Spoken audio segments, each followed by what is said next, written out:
આ LS road ઉપર બાપા સીતારામ આવાસ મારો વિસ્તાર છે.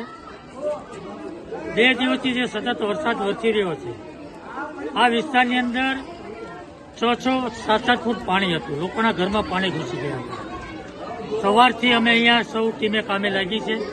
વહીવટી તંત્ર અધિકારીઓને બોલાવીને પાણીનો નિકાલ કર્યો છે અને પાણીનો નિકાલ કર્યા પછી અહીંયા સાફ સફાઈ કરી અને અત્યારે આરોગ્યની ટીમ પણ આવી રહી છે. સાફ સફાઈ કરી દવાનો છંટકાવ કરશે અને ઘરમાં લોકોના પાણી ઘૂસ્યા હતા. એટલા માટે લોકોએ બપોરે રસોઈ પણ બનાવી શક્યા નથી અને એટલા માટે અત્યારે ફૂડ પેકેટની પણ વ્યવસ્થા કરી છે.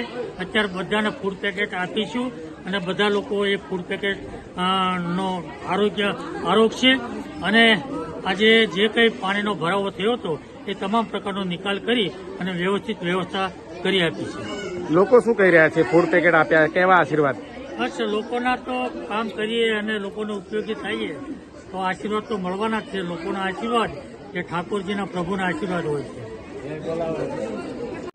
આજના ડિજિટલ યુગમાં MTV ગુજરાતી ન્યૂઝ ચેનલ આપના મોબાઈલમાં જોતા રહેવા માટે ઇન્સ્ટાગ્રામ પેજને ફોલો કરો અને યુટ્યુબ ચેનલને સબસ્ક્રાઇબ કરો.